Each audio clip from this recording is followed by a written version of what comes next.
விஜயின் மனைவி சங்கீதா விவாகரத்து கோரி மனு தாக்கல் செய்திருக்கிறார். கணவர் விஜயை பிரிந்து வாழ்ந்து வருவதாக கூறப்படும் நிலையில் விவாகரத்து கோரி சங்கீதா மனு தாக்கல் செய்திருப்பது குறிப்பிடத்தக்கது. செங்கல்பட்டு குடும்ப நல நீதிமன்றத்தில் விவாகரத்து கேட்டு சங்கீதா மனு தாக்கல் செய்திருக்கிறார். விஜய் சங்கீதா தம்பதிக்கு ஒரு மகன் மற்றும் மகள் இருக்கின்றனர் என்பது குறிப்பிடத்தக்கது. விஜய் சங்கீதா கடந்த 1999ஆம் ஆண்டு திருமணம் செய்து கொண்டனர் என்பதும் குறிப்பிடத்தக்கது. திருமணம் முடிந்து 27 ஆண்டுகளுக்கு பிறகு விவாகரத்து கோரி சங்கீதா மனு தாக்கல் செய்திருப்பதாக கூறப்படுகிறது. விஜயின் மனைவி சங்கீதா விவாகரத்து கோரிய வழக்கு வருகின்ற 20ஆம் தேதி விசாரணைக்கு வரும் என்றும் எதிர்பார்க்கப்படுகிறது. நடிகை ஒருவருடன் விஜய்க்கு தொடர்பு இருப்பதாக சங்கீதா மனுவில் பரபரப்பு புகார் கொடுத்திருக்கிறார். திருமண வாழ்க்கை தொடக்க ஆண்டுகளில் இனிமையாகவே சென்றது என்றும் அவர் தன்னுடைய மனுவில் குறிப்பிட்டிருக்கிறார்.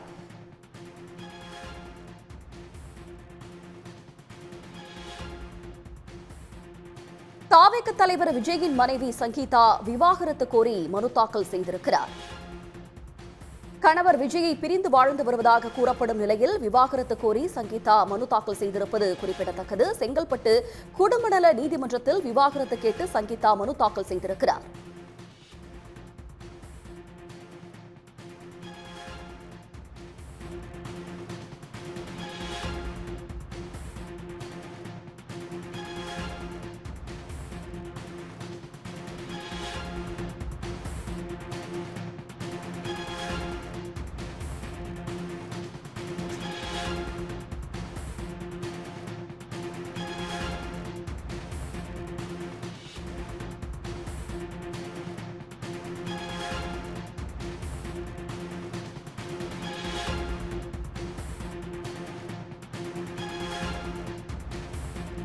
தாவேக தலைவர் விஜயின் மனைவி சங்கீதா குடும்ப நல நீதிமன்றத்தில் விவாகரத்து கோரி மனு தாக்கல் செய்திருக்கிறார்.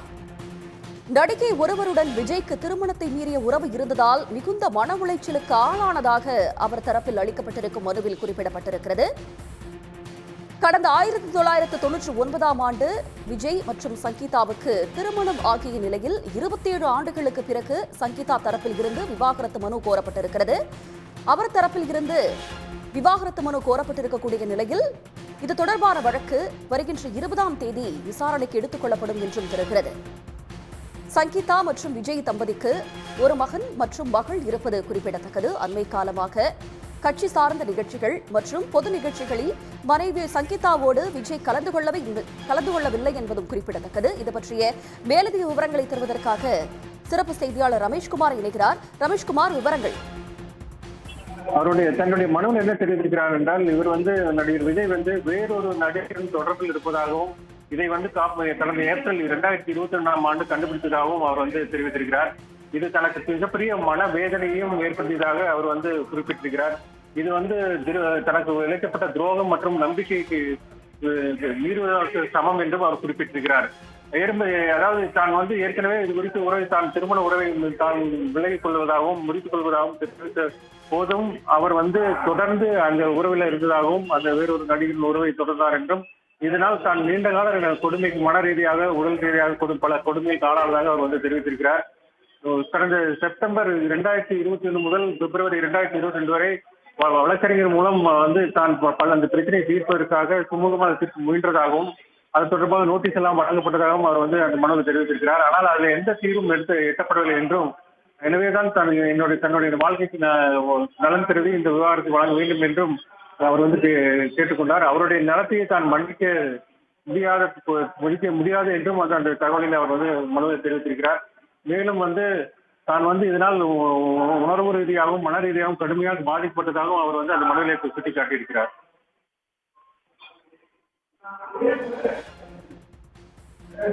விவாகரத்து கோருவதற்கு முன்னால் விஜய் மற்றும் சங்கீதா இடையே ஏதாவது சமரச பேச்சுவார்த்தை மேற்கொள்ளப்பட்டது என்று மனுவில் குறிப்பிடப்பட்டிருந்ததா ரமேஷ்குமார்?